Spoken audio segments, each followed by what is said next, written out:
मैं आपको इस बोर्ड के बारे में बता रहा हूँ। इस बोर्ड की कहानी आप सुनते हैं। इस बोर्ड के आगे पीछे लोग सेल्फियाँ बहुत ले रहे हैं और इस समय सेल्फी का मुख्य केंद्र बन रहा है ये बोर्ड। हम भी पहुँचे हैं सुंदर आलीशान बोर्ड को देखने के लिए कि आखिर इस बोर्ड के आगे इतनी सेल्फियाँ क्यों ली जा रही है। तो जितने भी दर्शक देख रहे हैं उत्तराखंड के, वो इस बात को गौर से समझें। इस पे लिखा हुआ है युवा प्रदेश, युवा नेतृत्व, उत्तराखंड सरकार, जन की सरकार, भू कानून को लेकर सरकार संवेदनशील, बनाई उच्च स्तरीय समिति, जल्द निस्तारण। और सुंदर बोर्ड लगा के सरकार ने अपना प्रचार भी कर दिया। और जहां तक नजर उठाइएगा इस बार एक ही मांग पाइएगा, मूल निवास लागू करो। ये देखिएगा, यहाँ भी देखिएगा महिलाएं घर से निकली हैं, इस बार निकली हैं। और ये मत सोचिएगा कि ये भीड़ पैसे से लाई हुई है। ये कोई चुनावी भीड़ नहीं है, ये कोई नेताओं की भीड़ नहीं है। ये आए हैं अपने लिए, उत्तराखंड बचाना है, भू कानून, मूल निवास लाना है। ये देखिएगा। और भारतीय जनता पार्टी के जो कार्यकर्ता हैं बड़े गौर से देखिएगा भाई, और आपकी भी प्रतिक्रिया चाहूंगा। क्या भू कानून होना चाहिए, नहीं होना चाहिए? चलिए दीदी, हाँ मिलना चाहिए। चलिए, सब अपने हक की बात कर रहे हैं, यहाँ पे सब अपना हक मांग रहे हैं। लेकिन 22 साल बने हुए हो गए, कहाँ का हक और कैसा उत्तराखंड?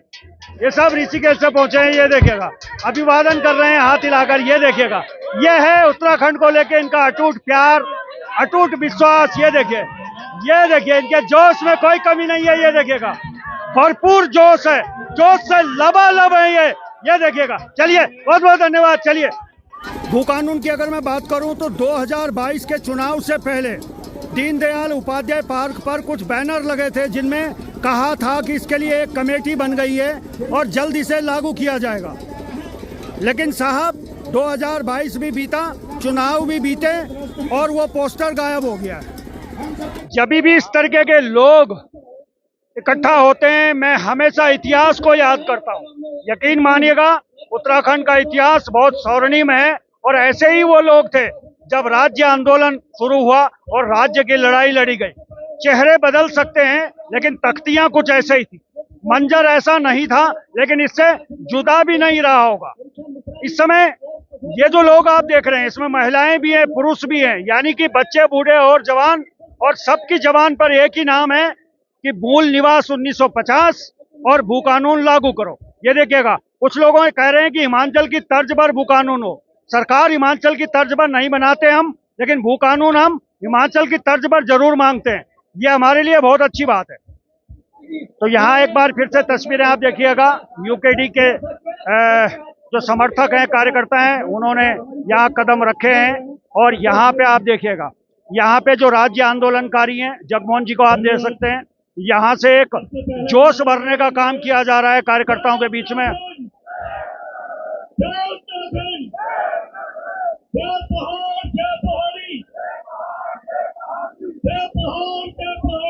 तो धीरे धीरे धीरे धीरे धीरे धीरे लोगों का हुजूम बढ़ रहा है और मौसम भी इनके साथ में है। सरकार साथ है ये नहीं पता नहीं, लेकिन मौसम साथ में जरूर है। चलिए, ये जो टीम है इस समय मसूरी से पहुंची हुई है, और मैं बता रहा हूँ ऋषिकेश से क्या, मसूरी से क्या, अलग अलग उत्तराखंड के अलग अलग जगह से लोग पहुंचे हुए हैं। और सबकी एक ही मांग है कि मूल निवास लागू करो, भू कानून लागू करो। कुछ लिख रहे हैं हिमाचल की तरह। सरकार हमें हिमाचल की तरह नहीं चाहिए, लेकिन भू कानून हमें हिमाचल की तरह चाहिए। ये भी हमारे लिए एक बड़ी समस्या है। सरकार हम अपने अनुसार चुनेंगे, लेकिन भू कानून हमें हिमाचल जैसा चाहिए। चलिए आगे बढ़ते हैं, बहुत अच्छी बात है। चलिए,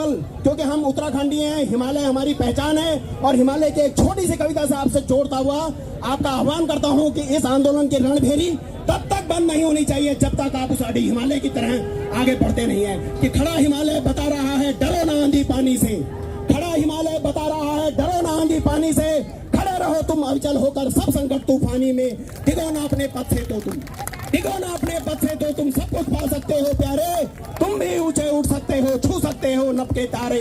अटल रहा जो अपने पद पर लाख मुसीबत आने में मिली सफलता जग में उसको जीने में मर जाने में। जय भारत, जय उत्तराखंड की सेनानी।